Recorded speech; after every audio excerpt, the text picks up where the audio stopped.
head of public safety and put that under the new mayoral leadership. So Bull Connor files an injunction to keep his seat. That begins the protest. Now, when the protests first began, Bull Connor is following the playbook of Jim Clark in Albany, Georgia. So there really isn't any conflict. Remember Project C for confrontation? Well, the first couple weeks, there's some arrests, but there really isn't any conflict. Then, around Good Friday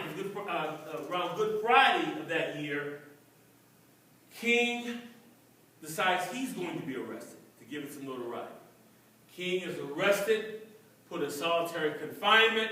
His attorney, Clarence Jones, who lives in the Bay Area, would give him paper, let him write as a catharsis, because he's in solitary confinement. And this becomes what? What? Letters from Birmingham. The letter from Birmingham jail. How many have read the letter from Birmingham jail? Okay, let me just say this right now. It's commercial. That's not enough hands that went up. That's not enough hands that went up. I know you're busy. That's still not enough hands. You put up 2. I know everybody's busy. You can't understand the movement. You can't understand, the reasons why things were done. It will make you a better person. You need to read the letter. If you just read 5 minutes a night for 2 months, you need to read the letter from Birmingham jail. You must read it. And I don't want to introduce, young lady said that I'm also a pastor, theologian. I am. And I will say to you I really do believe this, long after we're gone, that letter will be entered into the biblical canon. You must read the letter from Birmingham jail. It's just like you must read the Declaration of Independence, you should read the Constitution, you got to read the letter from Birmingham jail. Now, since we're on the letter from Birmingham jail, the thing to remember, what was the basis? What was the movement's basis? What were they basing their efforts on? What legitimized their efforts? Anyway. But something more than that. What was we don't like segregation, but segregation is the law. And we're going to engage in nonviolent civil disobedience, which really is breaking the law. But what was their basis for breaking the law? Something else. Another document. Starts with the C. No, say it louder. Don't. What? Thank you. Who's got their phone on right now? All right. Look up 14th Amendment. Look up the 14th Amendment right there.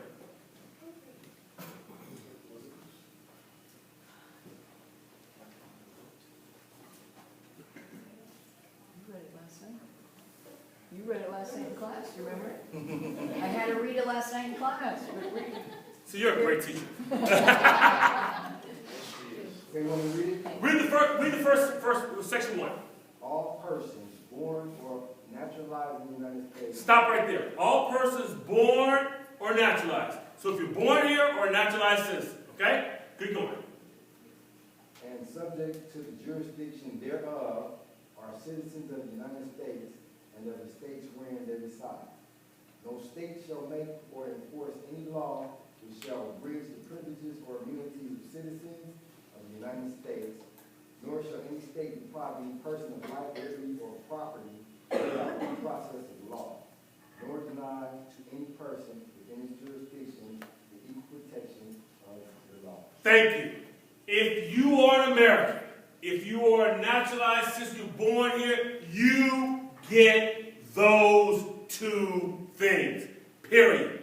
If they're going to take property from you, life, liberty, they cannot do any of those things without due process of law. There must be a process. And you get equal protection under the laws.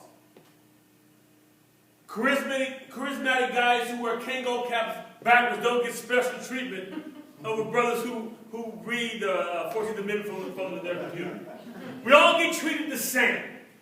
And so that goes back to your point earlier when you talk what civil rights, but it's based on the Constitution. So in other words, that you must understand the civil rights movement as the greatest public demonstration to the commitment to America's values of the 20th century. The movement didn't just help black people. That movement made America better. And you must always understand it in that context. So, now that was my little commercial. I got on the civil rights movement, but I just, you know. Back. Huh? You back. I'm back. So King gets out of jail. You really still don't have the conflict, the confrontation yet. So part of King's Inner Circle, a man by the name of James Bevel, has this idea. Why don't we use children? It's called the Children's Crusade. So they start using high school students and younger to march. And when they did that, Bull Connor still fighting for his job, still fighting to show the people of Birmingham they need him.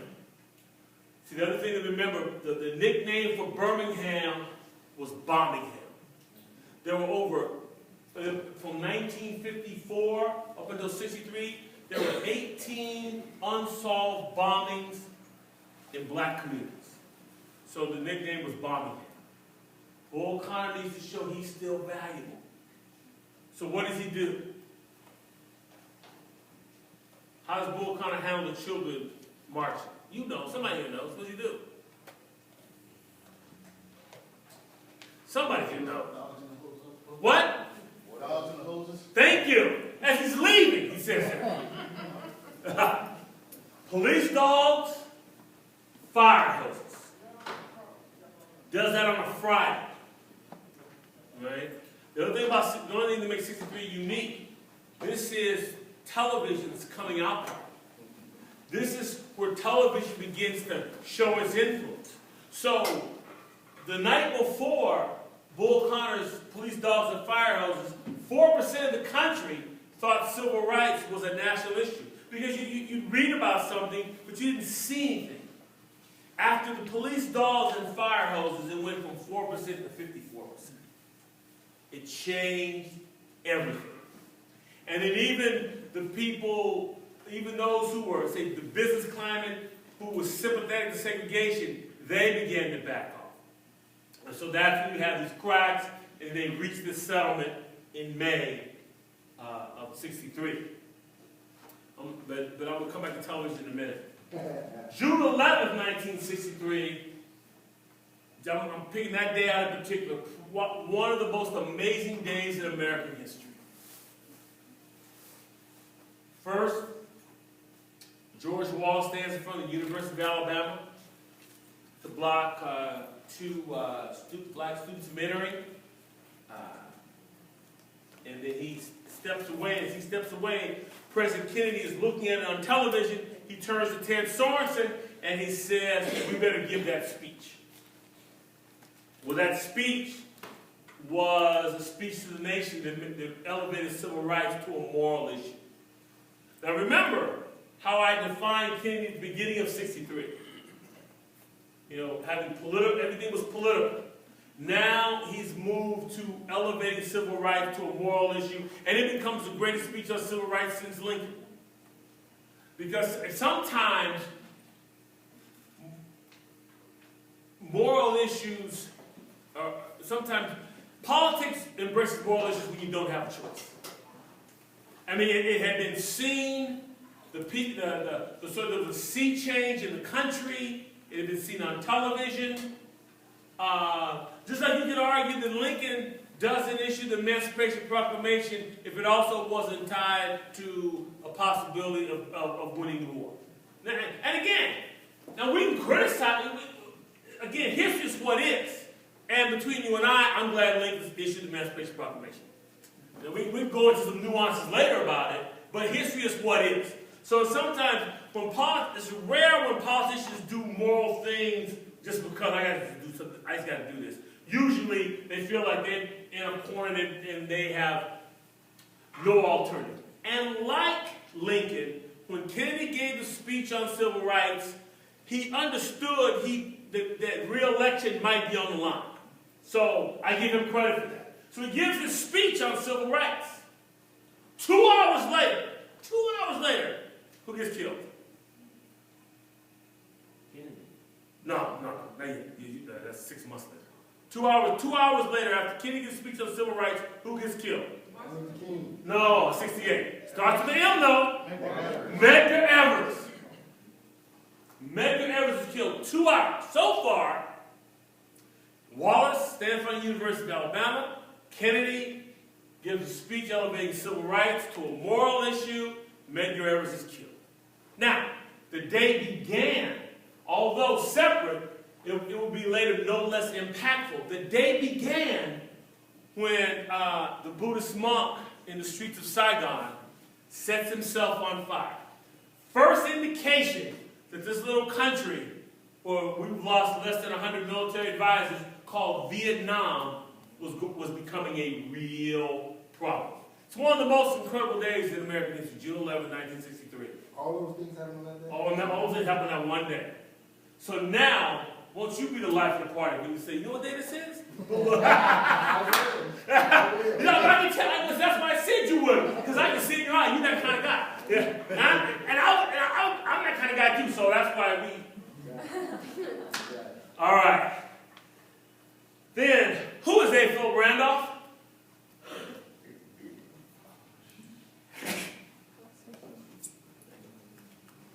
He had an idea for what? For a march.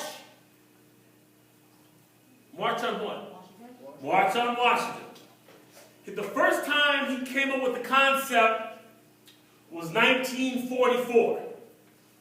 It was a march on Washington for jobs.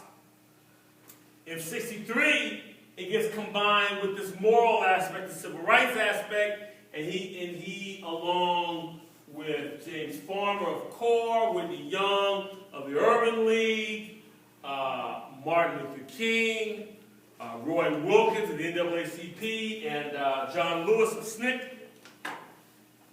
come together with others to have a who? A. Philip Randolph. A. Philip Randolph. The March on Washington was the brainchild of A. Philip Randolph. In fact, he was going to do it in 44. Roosevelt issues to avert it. Roosevelt issues executive order for jobs. It didn't do much, and it never went anywhere. But in 63, not only the economy for most Negroes at the time hasn't changed, now you have this other moral aspect, and the two come together. We're having the march. Now, when they first decided to have the march, was Kennedy for it or against it? Against it. Just blurt it out. So what if you're wrong? So what? Just blurt it out. But Kennedy was against it. Because he was worried that it might get violent. See, these are some of the interesting things, is that you have people who are being oppressed, then you worry that they might object to the oppression. And so in June, he meets with King, and he says that if he's going to support a civil rights bill and the upcoming march, the King has to fire a man by the name of Jack Odell, who's still living in Vancouver, Washington, and Stanley Levinson, because J. Edgar Hoover suspects they are communists. Oh my God. Suspects they're communists, so he must fire them. And they do a lot of arm twisting, and Kennedy does acquiesce.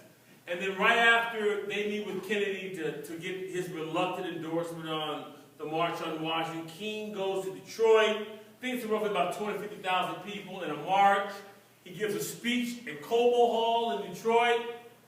And it's the first time he uses this closing mantra about I have a dream. Now, March on Washington, the name of the speech that everyone calls I have a dream, that is not the name of the speech.